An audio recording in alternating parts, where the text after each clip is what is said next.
Enjoy this recording taken from an unscripted live audio conversation on Mensa. That's MENTZA. हाँ जी, मेरी आवाज आ रही है सबको? हाँ, अब आ रही है। Okay, thank you. Welcome all. सजीव सर आ गए हैं। हाँ जी सजीव जी, नमस्कार। और सभी लिसनर्स को भी हमारा प्यार भरा नमस्कार। वेलकम उषा जी, वेलकम सजीव जी, शेरॉन।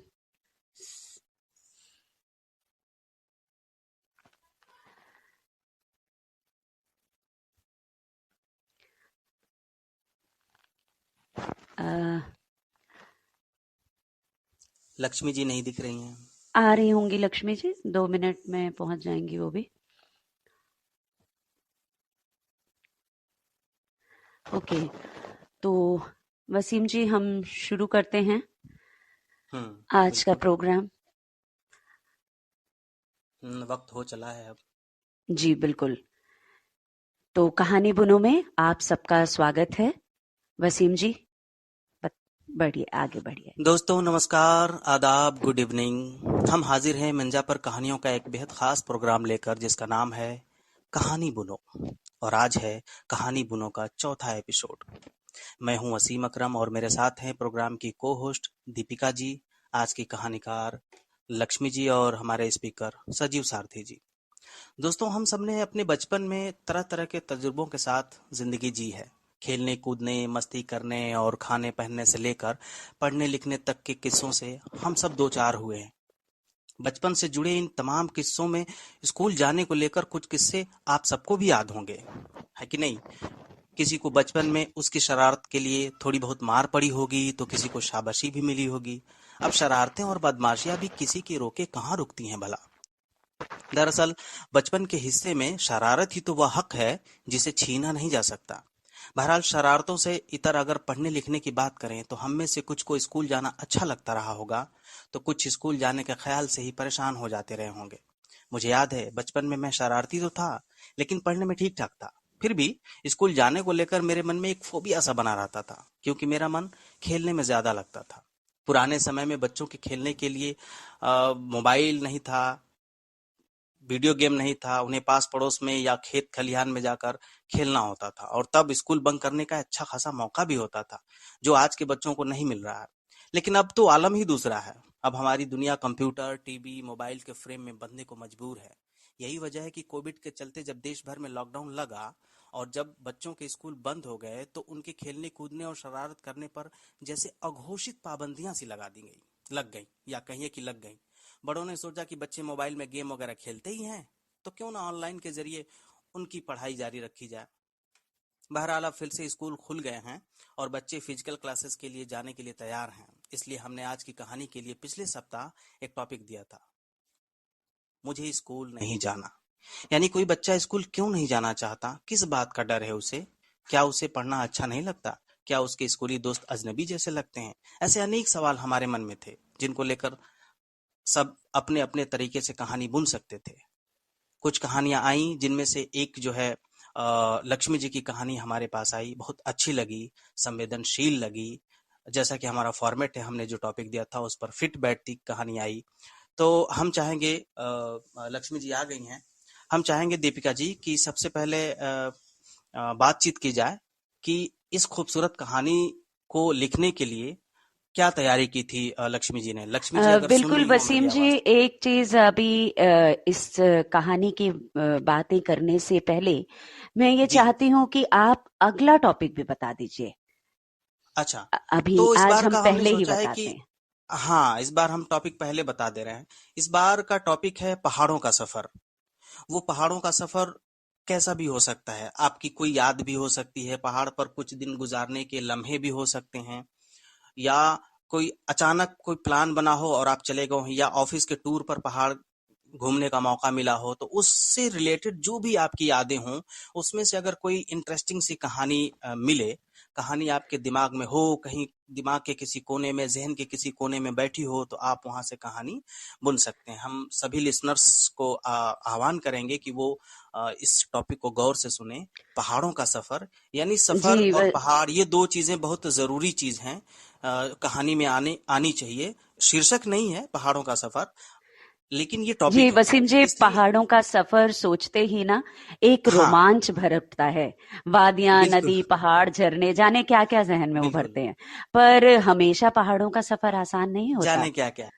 तो इसलिए हमेशा हुँ, सुखदाई होता है, नहीं होता, ये सारे अनुभव कागज पर उतारिए और हमें लिख भेजिए बिल्कुल। 500 से 800 शब्दों में कहानी बुनो @gmail.com पर मंडे रात 9 बजे तक। बिल्कुल, मैं मेल आईडी फिर से एक बार दोहरा देता हूँ कि कहानी बुनो @gmail.com, यानी KAHANIBUNO मंडे तक आप कहानी हमें भेज दें, ताकि हमें उसे एडिट करने में और उसे परखने में थोड़ी सहूलत मिल जाए, वक्त मिल जाए। और दीपिका जी भी उसे पढ़कर अपना टाइम शेड्यूल देख लें कि कितने में ये कहानी, कितने मिनट में ये कहानी पढ़ने में आ रही है, नरेट करने में आ रही है। जी दीपिका जी, जी बताएं। चलिए शुरू करते हैं। लक्ष्मी जी से थोड़ी बातचीत, फिर उनकी कहानी हम्म। को सुनाएंगे। लक्ष्मी जी, आप अपने को अनम्यूट कीजिए। जी वेलकम। नमस्ते सभी को मेरा। नमस्ते। जी जी हाँ जी लक्ष्मी जी, आपकी कहानी बहुत खूबसूरत लगी। जो हमने टॉपिक दिया था उस पे 100% खरी उतरी है। जी और बहुत बहुत कहानियों शुक्रिया। में अगर मैसेज हो और किसी के लिए प्रेरणा हो तो वो और भी बेहतर हो जाती है। तो बस इन्हीं सब क्वालिटीज से भरी हुई आपकी कहानी है। तो हम आपसे ये मैं एक कहानी आपकी कहानी पर एक सवाल मेरा ये था कि जैसे जी आपने एक डर के बारे में लिखा है, तो क्या आपके दोस्तों को भी ऐसा डर सताता था कभी? जी बहुत से, जैसा कि मैंने अपनी कहानी में जिक्र किया था कि मेरी एक दोस्त थी, उसको बड़ा डर लगता था कि उसके पेरेंट्स कहीं उसे छोड़ कर ना चले जाएं। ऐसा इसीलिए होता है क्योंकि मैं जहाँ पढ़ती थी ना, वो एक सरकारी स्कूल है। तो पेरेंट्स, कईयों के पेरेंट्स क्या करते थे, अपने बच्चों को ना छोड़ के चले जाते थे। वो सोचते थे कि ठीक है ना, सारी जिम्मेदारी स्कूल ही ले लेगा, खिला रहे हैं, पढ़ा रहे हैं, सब कुछ, ड्रेस भी दे रहे हैं, कपड़े भी दे रहे हैं पहनने को, तो वो रख भी लेंगे।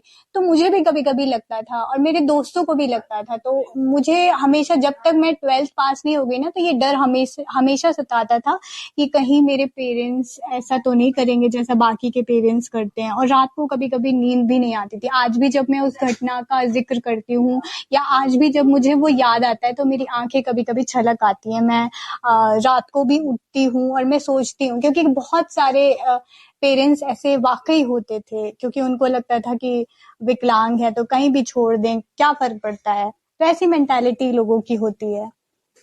आपको ऐसा तो क्यों वसीम लगता था जी, आप लक्ष्मी भी जी कि कुछ। हाँ जी। हर कोई ऐसा होगा? आपको ऐसा क्यों लगता था? मेरे मन में ऐसी भावनाएं आ गई थी। मैंने कई लोगों को ऐसे देखा था। एक छोटी सी बच्ची थी, एक मैम उसको लेके आई थी, तो उन्होंने बताया कि वो उनको सड़क पे मिली, उसकी माँ ने बस ऐसे ही छोड़ दिया जैसे कि वो उनकी बेटी ही ना हो। तो ऐसे बहुत सारे मैंने उनकी जिंदगी को ना बड़े करीब से जिया है। 12-13 साल हॉस्टल में बिताए। लोग कहते हैं ना हॉस्टल लाइफ बहुत अच्छी होती है, ये बात सही है। लेकिन आपके जो अनुभव होते हैं ना, वो अच्छे भी हो सकते हैं और बुरे भी। तो मैंने इस जिंदगी को बहुत ही करीब से देखा है, लोगों को ऐसे करते हुए। कईयों के पेरेंट्स तो छुट्टियां पढ़ने पे भी नहीं आते थे, उनको जबरदस्ती बुलाना पड़ता था। तो बड़ा बुरा लगता था। जब कभी फेस्टिवल्स होते थे तो मेरा घर पास में था, मैं घर भी चली जाती थी, लेकिन बहुत सारे बच्चे नहीं जा पाते थे। तो जी यही लक्ष्मी जी, रीजन था। हाँ, बहुत बहुत शुक्रिया, आपने बहुत अच्छी बात बताई। दोस्तों, यही होता है कहानी बुनने में। जब कहानी हम बुनते हैं तो हम, कोई ज़रूरी नहीं है कि कल्पना जितनी तेज पावरफुल होगी वही कहानी ज़बरदस्त होगी, बल्कि अगर हमारी ज़िंदगी उस कहानी में शामिल हो जाए, तो मैं तो समझता हूँ कि वो बहुत ज़्यादा पावरफुल कहानी होगी, बहुत ज़्यादा, मतलब लोगों को जोड़ेगी, लोग उससे रिलेट कर पाएंगे खुद को और उसकी फीलिंग्स को समझेंगे, और एक तरह से भावनात्मक रिश्ता भी कायम होगा, है कि नहीं? तो दीपिका जी, मैं ये चाहूंगा कि कहानी पढ़ ली जाए, क्योंकि जी अब बिल्कुल। 11 मिनट का वक्त है हमारे पास। जी शुक्रिया। अ, जैसा कि मैंने पहले भी कहा, लक्ष्मी जी की कहानी प्रेरणा का स्रोत बन सकती है काफी लोगों के लिए, पर फिर भी हमें खुदा से कोई ना कोई शिकायत होती है। जैसे कहते हैं ना, कभी किसी को मुकम्मल जहां नहीं मिलता, कहीं जमी तो कहीं आसमां नहीं मिलता, लेकिन जो मिला है सब सही है, उसमें भी हम खुश रहते हैं, और जो जीता वही सिकंदर। तो कुछ ऐसे ही अनुभवों को साझा किया है लक्ष्मी जी ने अपनी कहानी में, जिसका नाम है मुझे स्कूल नहीं जाना। तो प्रस्तुत है आज की कहानी। कभी कभी कुदरत भी कितनी क्रूर हो जाती है ना, किसी को बहुत कुछ दे देती है और किसी से कुछ छीन भी लेती है। तो इसी तरह की ये एक कहानी मैं प्रस्तुत कर रही हूँ। जब मैं छोटी थी तब एक अंकल मेरे घर आए। उन्होंने मेरे मम्मी पापा को एक ब्लाइंड स्कूल के बारे में बताया, जहां विजुअली चैलेंज्ड बच्चे पढ़ते थे। अंकल चाहते थे कि मैं भी स्कूल जाऊं, लेकिन मेरे पापा ने मना कर दिया। उनको लगता था वहां मेरी बेटी का ख्याल कौन रखेगा। अंकल ने बहुत समझाया, लेकिन वो नहीं माने, और उनको ये लगता था कैसे करेगी, कैसे मैनेज करेगी, बहुत परेशान थे। लेकिन बहुत समझाने के बाद कि हॉस्टल में रहने की आदत पड़ जाएगी और इंडिपेंडेंट हो जाएगी, तो ये सब समझने में मेरे पापा को 2 साल लग गए। मुझे ये बात तब पता चली जब बाजार जाने के बहाने मेरे पापा मुझे एडमिशन कराने ले गए स्कूल में। तब मुझे बहुत बुरा लगा, और मैंने पापा से उसी वक्त कहा कि मैं बाहर पढ़ने नहीं जाना चाहती और मुझे स्कूल नहीं जाना है। पापा ने मुझे समझाया, बेटा स्कूल तो जाना पड़ेगा, तुम्हें पढ़ाई करके जिंदगी में कुछ बनना है या नहीं। और पता है, जो बच्चे स्कूल नहीं जाते ना, उन्हें बैड बच्चे कहा जाता है। दरअसल मैं बहुत ही जिद्दी थी। मुझे जब जो चीज चाहिए होती थी तो चाहिए ही होती थी। पापा को बस इसी बात का डर था कि स्कूल में मेरे बच्चे की जिद कैसे पूरी होगी। पता नहीं वो ठीक से खाएगी भी या नहीं। पापा की चिंता इसलिए भी थी क्योंकि मैं छोटी छोटी बातों पर नाराज हो जाती थी और मुंह फुलाकर बैठ जाती थी। कई बार तो खाना भी नहीं खाती थी। मेरे मम्मी पापा मुझे घंटों मनाते रहते थे। शायद इसीलिए स्कूल जाने का सुनकर एक अजीब सा डर मेरे मन में बैठ गया था, जैसे मुझसे कुछ छूट रहा हो। मुझे आज भी याद है वो दिन जब मैं स्कूल जा रही थी। मेरी माँ की आंखें छलक आई थी। वह रोती भी क्यों ना, मैं पहली बार घर से दूर जा रही थी, और दूसरी बात ये कि मैं विजुअली चैलेंज्ड थी। दिल पर पत्थर रखकर मेरे मम्मी पापा ने मुझे स्कूल भेज दिया, और मुझे बिल्कुल भी अच्छा नहीं लगा वो स्कूल। लगा जैसे मेरे मम्मी पापा मुझे प्यार नहीं करते, शायद इसीलिए मुझे खुद से दूर भेज रहे हैं। मैं स्कूल में बाकी बच्चों के साथ एडजस्ट नहीं कर पा रही थी। मैं बहुत रोती थी। पापा हर संडे मुझसे मिलने आते थे, लेकिन आगे चलकर पापा काफी दिनों तक मिलने नहीं आते थे, क्योंकि उन्हें किसी ने कहा था कि अगर आप बार बार मिलने आएंगे ना तो उसका मन नहीं लगेगा, हॉस्टल में एडजस्ट नहीं कर पाएगी। लेकिन धीरे धीरे डर डर के हॉस्टल में एडजस्ट करते हुए रहने की आदत बन गई। जब पापा आते भी तो मैं उनसे कोई शिकायत नहीं करती। मुझे आज भी याद है वो दिन जब मैं एक आंटी से मिली। आंटी एक लड़की को लेकर स्कूल आई थी। यही कोई 3-4 साल की रही होगी वो लड़की। नाम था डॉली। बहुत प्यारी और सुंदर। कहते हैं ऐसा कि देखने में बहुत सुंदर थी। मैंने आंटी से पूछा, आंटी क्या ये आपकी बेटी है? आंटी ने जवाब दिया, हाँ, अब ये मेरी ही बेटी है। मैंने इसे गोद लिया है। ये सुनकर मैं हैरान हुई कि अब ये मेरी बेटी है, इसका क्या मतलब?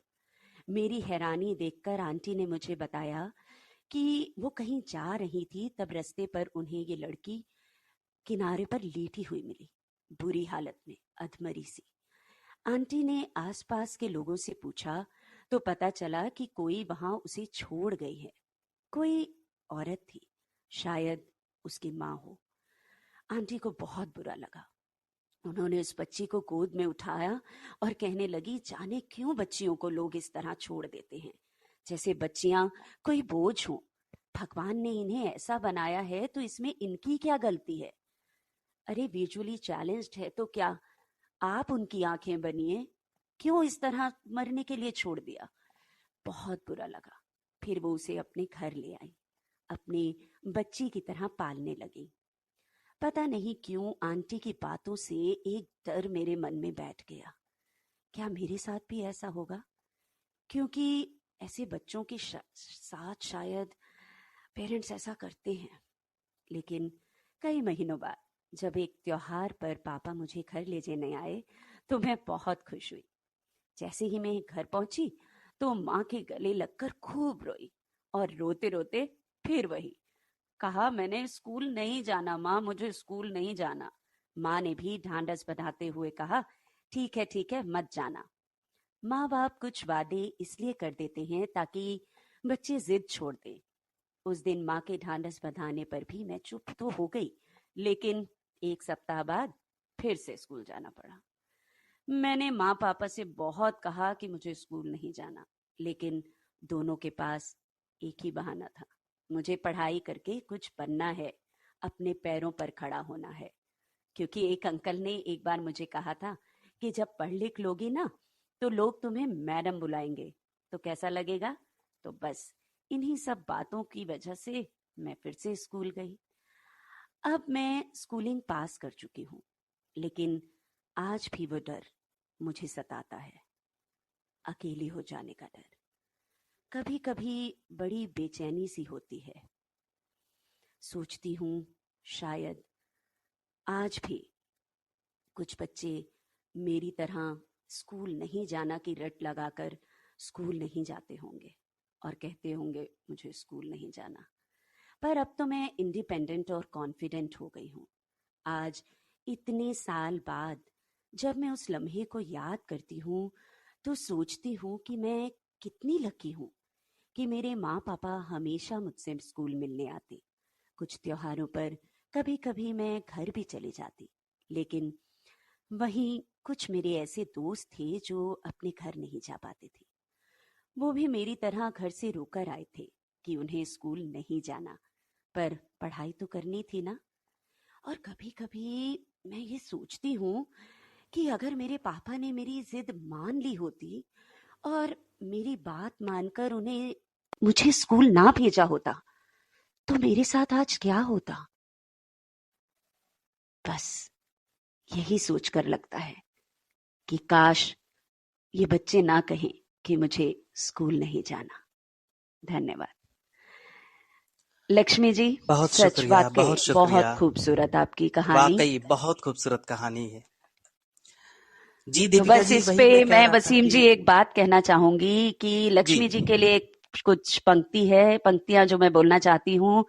बिल्कुल लहरों बिल्कुल। से डरकर नौका पार नहीं होती, कोशिश करने वालों की कभी हार नहीं होती। कुछ किए बिल्कुल, बिना जय जयकार नहीं होती, कोशिश करने वालों की कभी कभी हार हार नहीं। नहीं होती। शुक्रिया। जी दोस्तों, कहानियां केवल गुदगुदाती ही नहीं हैं, रुलाती भी हैं, और ये कहानी ही ऐसी ही है। दोस्तों, फीलिंग का यही वह सिरा है जहां से कहानियां निकलती हैं। अपनी जिंदगी के अनुभव को कहानियों में शामिल कीजिए और कहानी बुनना शुरू कर दीजिए। जैसा कि हमारा फॉर्मेट है clue based story writing programme, यानी कि हम हर सप्ताह एक टॉपिक देते हैं और उस पर आपको कहानी बुननी होती है। इस बार का हमने टॉपिक दिया है, हम टॉपिक फिर से रिपीट कर देते हैं। इस बार का टॉपिक है पहाड़ों का सफर। तो दोस्तों, भूलिएगा नहीं और अच्छी तरह से अपनी फीलिंग्स को व्यक्त कीजिएगा अपनी कहानी में, छोटे छोटे शब्दों में, अच्छे शब्दों में, रोमांटिक शब्दों में। रोमांटिक किसी भी तरह की कहानी लिखी जा सकती है। जैसे दीपिका जी, अभी मुझे याद आ रहा था कि एक शेर की पहाड़ से रिलेटेड है कि पिछली सर्दी में वो मुझे पहाड़ों पे ले गया, पिछली सर्दी में वो मुझे पहाड़ों पे ले गया, अब के जून में मैं उसे दिल्ली बुलाऊंगा। दिल्ली बुलाऊंगा। तो सच। ये जो शेर है ना, ये फीलिंग है कि मतलब ये ऐसी ये एक तरह से मेमोरी है कि पिछली सर्दी में और पहाड़ और भी ठंड हो जाते हैं, तो वहां की वो जाके तप गया, यानी परेशान हो गया ठंडी के मारे, और फिर आके लिख रहा है शेर कि अब के जून में मैं उसे दिल्ली बुलाऊंगा। तो ये सफर है, सर्दी से गर्मी तक के बीच का सफर है। हम इसी तरह के सफर को इस पहाड़ों के सफर में शामिल कर सकते हैं, कहानी लिख सकते हैं। तो दोस्तों, हेलो, हेलो हेलो। किसी की आवाज नहीं आ रही है मुझे। हेलो। हेलो। हाँ जी जी हमें आ सजीव रही है जी, आपकी आवाज। सजीव जी जी जी अगर सुन पा रहे हैं तो लक्ष्मी जी की कहानी पर अगर आपके कुछ प्रश्न हो तो प्लीज सजीव जी और मनोज जी। थैंक यू जी दीपिका। और आपने लक्ष्मी ने बहुत ही प्यारी काइंड ऑफ ऑटोबायोग्राफिकल स्टोरी ये लिखी है। और सच में ये जो डर है इसको हम रिलेट कर पा रहे हैं बहुत। जिस तरह से आपने इसको नरेट किया, that was hmm beautiful Deepika thank you. Again. And ये टॉपिक भी आप लोगों का काफ़ी अच्छा है। तो first of all congratulation Lakshmi and Deepika ji, Wasim, कि आप लोगों ने एक थैंक बहुत अच्छी कहानी जो आई थी उसको आपने बहुत अच्छे से शेप अप किया एंड प्रेजेंट किया। मुझे लगता है कि हर बार हमारे पास लिखने वालों की तादाद बढ़े ताकि और ज़्यादा हमें चॉइस मिले कहानियों का कि हम देख पाए। तो धीरे धीरे मुझे लगता है कि ये चीज़ें हो रही हैं। हम लोग अपने पहले एपिसोड से लेके अब तक हमारी जो कहानी हमें प्राप्त हुई हैं उनकी संख्या बढ़ी है। तो ये जो जी टॉपिक है ये काफ़ी रोमांटिक हो सकता है अगेन पहाड़ों का पहाड़ों सफ़र। वाला और जी हाँ, तो मुझे लगता है कि जो भी रोमांटिक स्टोरीज लिखते हैं उनके लिए ये एक बहुत अच्छा मौका है। मैं अभी बहुत सारे लोगों को देख रहा हूँ लिसनर्स में, शुभ्रा जी जो हैं उन्होंने कहानी के बारे में पूछा है, तो मुझे लगता है कि वो भी अटेम्प्ट करेंगी। और लक्ष्मी प्लीज़ दोबारा अटेम्प्ट करना इस बार भी। एक मरियम रमला जी हैं, वो भी इसमें लिखने में इंटरेस्टेड आ रही हैं। जी और भी बहुत सारे लोग जो हैं मुझे लगता है कि अटेम्प्ट कर सकते हैं इस पर। और सजीव जी, क्रिस्टिन मनोज जी तो कश्मीर के कितने उन्होंने वादियों में दिन गुजारे हैं, तो मनोज आप भी जरा अपने आप एक्सपीरियंस जी शेयर कीजिएगा। मनोज जी सर इस बार आए, हम चाहेंगे कि कुछ बोलें हमारे प्रोग्राम के लिए और नहीं हमारा आप हमारी हौसला अफजाई। नहीं वसीम साहब, मैं आपको सच बताऊं, ये प्रोग्राम जो है मेरा पसंदीदा प्रोग्राम है।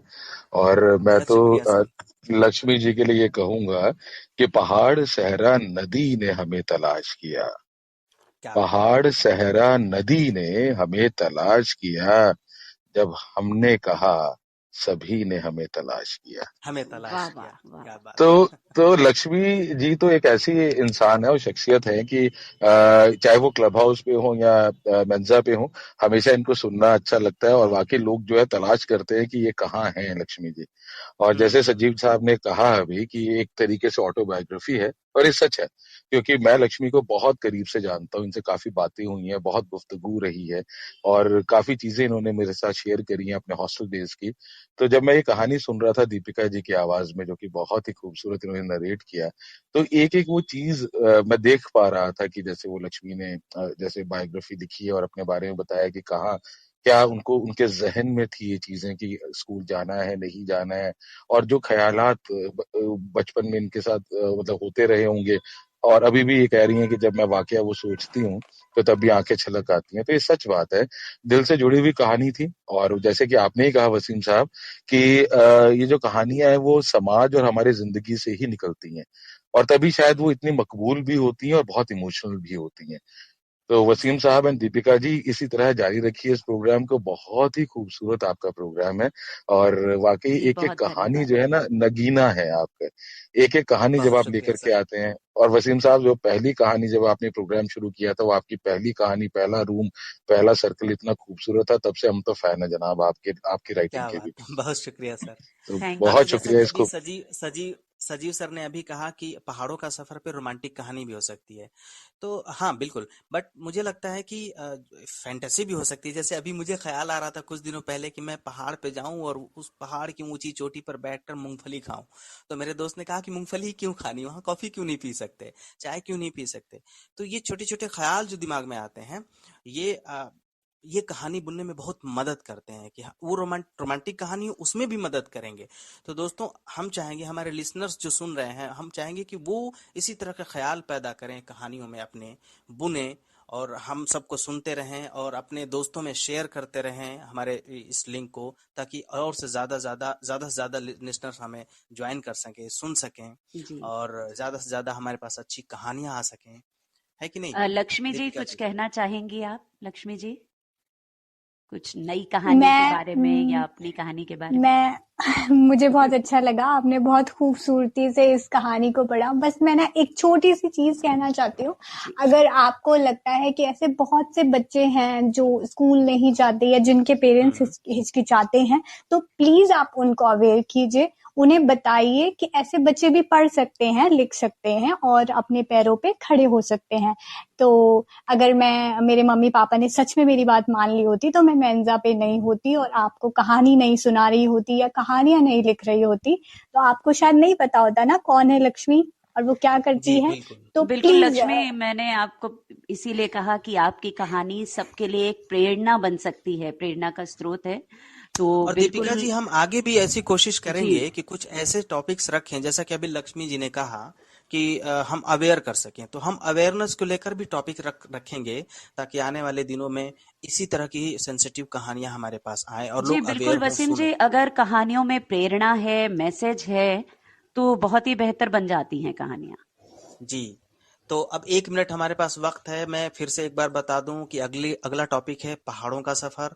पहाड़ों के सफर पे कहानियां लिख मारिए और भेजिए kahanibunno@gmail.com पर मंडे तक, और कहानी ज्यादा लंबी ना हो, 500 से 700 शब्दों के बीच में ही हो, ताकि उसे एडिट करने में और उसे नरेट करने में हमें अच्छा सा टाइम मिल जाए।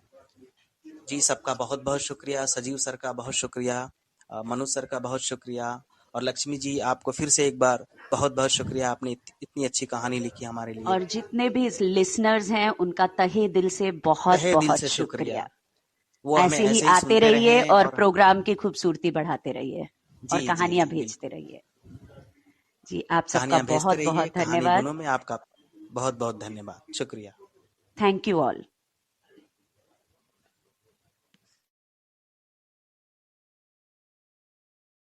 If you enjoyed this, download the Mensa app and start your own live audio